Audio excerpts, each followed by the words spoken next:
Sat Nam. So, wow. Happy new moon in Aries. It's right now. Actually, it was hitting at 4:30 this morning.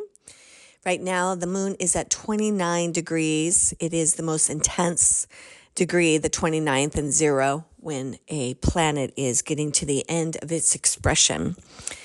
8 bodies in Aries. And this feeling, you've been feeling it all week. The lower stellium is Saturn, Mercury, Mars, and Neptune. And the upper stellium has been Chiron, the sun, and the moon, and Aries. This is about our karma. The karma that we came from across the universe, from lifetimes of being on Earth, is running through our blood, is encoded in our DNA. Not because we're being punished, but because we have gifts, because we have lessons that we want to learn, bridges we want to cross, because we're ready, because we are experienced souls, because we're ready for peace. We are intrinsically starting to understand, because Aries is all about the body, the ego, the individual. Who am I? It rules the first house, how we are seen.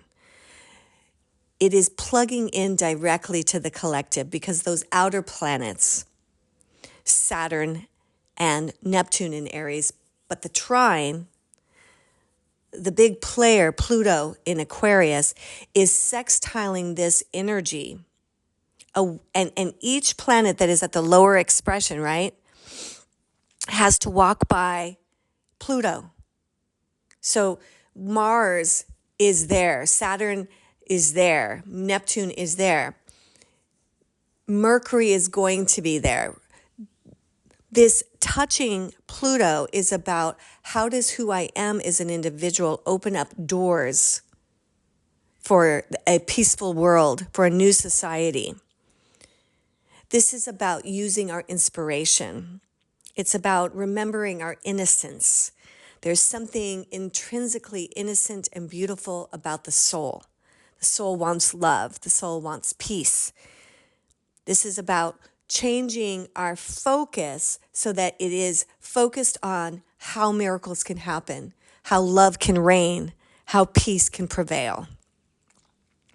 It is so personal. It is so personal.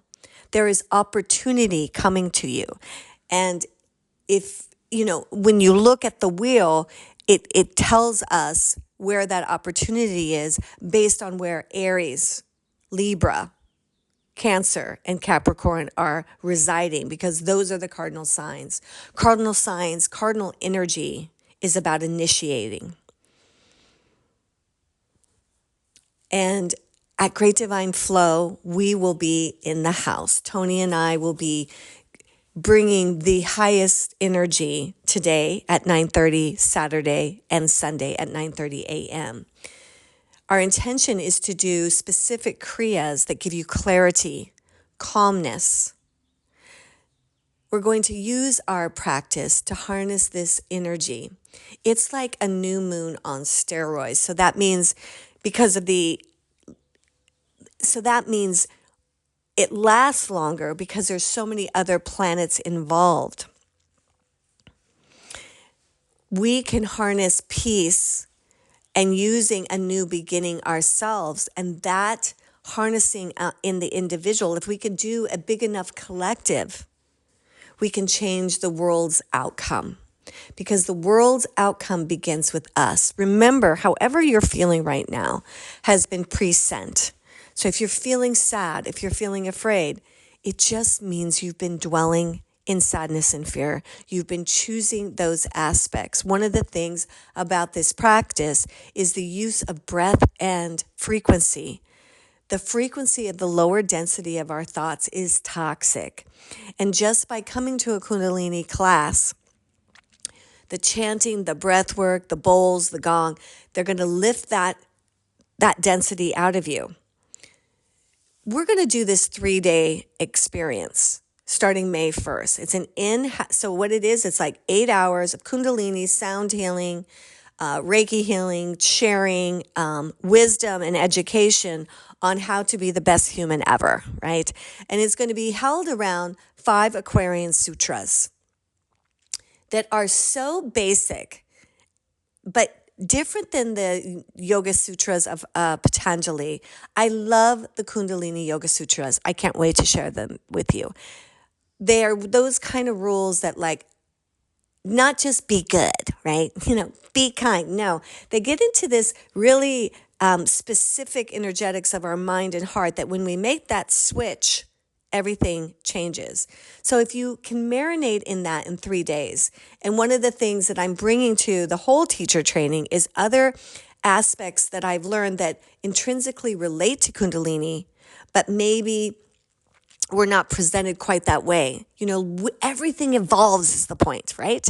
God has evolved. You evolve. Kundalini evolves. The practice evolves. And we are at an evolutionary peak. We're going to get into our DNA and how to unlock what we called the junk was really the frequency and the aspects of our being that wants to come online now. So many humans are already there waking it up. This is how we make a timeline shift. A timeline shift is not like a flash. That's been very destructive, I think, for people, is to think, oh my God, bam, and everything's better. The funny thing of it is, what I've really realized about spirit, God, source, it is what it is. Look at nature. How does nature do it? That tells you. It takes a male and a female energy to create something new. Positive and negative. It takes those two to create something new. It takes time, actually not time, it takes space and attention to create a new timeline. And it happens in increments. So just like on the oven, we don't, go from 0 to 400. It's like 350, 375, 400. So what I'm saying is this timeline shift is shifting within you. The more you do this practice. And so if you're not really leaning in and you feel really sorrowful and you feel like, oh my God, I'm so stuck, I'm telling you, if it's not this 3-day, do something energetic to give you a push where you have to stay in that consciousness of how you conduct your energy and elevate. When we master that, I'm not saying I'm perfect, but boy, because I do this and I teach it so much, I intrinsically can feel, oh, these are the breaths, this is the frequency that takes me into a different plane in my life. That's how and then how your timeline is shifting is something triggering that used to really bother you happens and you aren't triggered. And then that healing expands and expands. It then goes into, it's not about just not feeling bad. It then begins to help you feel an excitement, an elation about life itself. Then it starts to bring in opportunities because now your frequency is not only just elevated, is elevated and stayed, elevated and stayed. And now other things are going to come at you. Different environments are going to surround you because you are vibrating at that low frequency. The hardest thing about this, with all this Aries energy, is to take that personal. For your ego to go, oh my God, I'm doing it. That's useless. If you could think of this as a game, and the more you have played the game, the more life wants to play with you. It wants to get it even better. It wants to tweak it even more. And if you're paying attention to how you operate, you're about to get the keys to the kingdom in this next week. Harness this power with a mega dose of Kundalini. If you've done it before, it's always different. You're different. I'm different. The wisdom's different. If you haven't ever done it, it's time to dip your toe in. If you've been feeling stuck, this is your sign. And with all this new moon energy and all this in Aries initiating a new start, that's what it's the first, it's the beginning, it's the spring.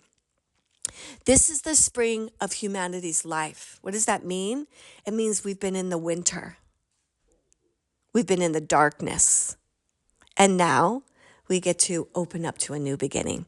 So join Tony and I today, all weekend, Friday, Saturday, and Sunday, for Kriyas that specifically address this vibration. Because with Aries, it could be, it's like, it's not subtle. It's either you're great or it sucks, right? So come get what you need so it's great, and be kind to yourself. Journal, put your feet on the earth, look up at the sky. Bless your water before you drink it. Bless it with peace and gratitude so that now you are drinking peace and gratitude. Take every opportunity to adjust your energy higher. And before you know it, that will be your natural tendency. Your natural tendency. I love you. Happy new moon in Aries. Sat Nam.